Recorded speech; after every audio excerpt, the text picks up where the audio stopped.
sa kaliwang kamay ko, malapit dito sa thumb ko na sa wrist, masakit po to at pag ginagalaw mo, mahirap po humawak. Mga 2 linggo na po ito. Okay. Magandang umaga, Manang Mercinelli, no? Masakit pagka thumbs up or thumbs down, mahirap humawak ng pinto or magbukas ng bote? Tama po, tama. Oo, meron kayong Dequer vein stenosynovitis, no? Ang ibig sabihin po nun na yung litid natin na gumagalaw ng ating thumb, no? Kasi meron tayong mga compartment na nasa likod ng ating wrist na tinatawag, no? Ang pinakaunang compartment ay near the thumb.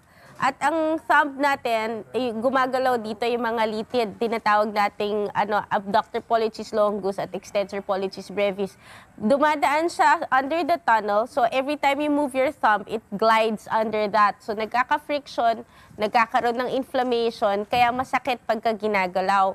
Pwede niyo pong gawin, pwede kayong bumili ng thumb abduction splint or thumb splint, no, or thumb stabilizer. It's available in sports stores, no, para siyang guantes, pero yung thumb lang yung sinusuporta, no, para hindi mo masyadong nagagalaw yung thumb. That's one. The other one is pwede kayong mag-umpisa mag-take ng mga anti-inflammatory kung hindi kayo allergic sa gamot.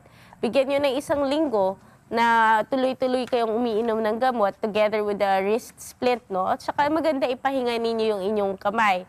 Kung hindi pa rin ito mawala, pwede po natin injectionan yung inyong thumb. Na katulad nung ginawa dun sa pasyente natin nung nakaraang linggo, nag-inject tayo ng pangpatanggal sa pamamaga ng ating litid. So, pwede po natin gawin yan.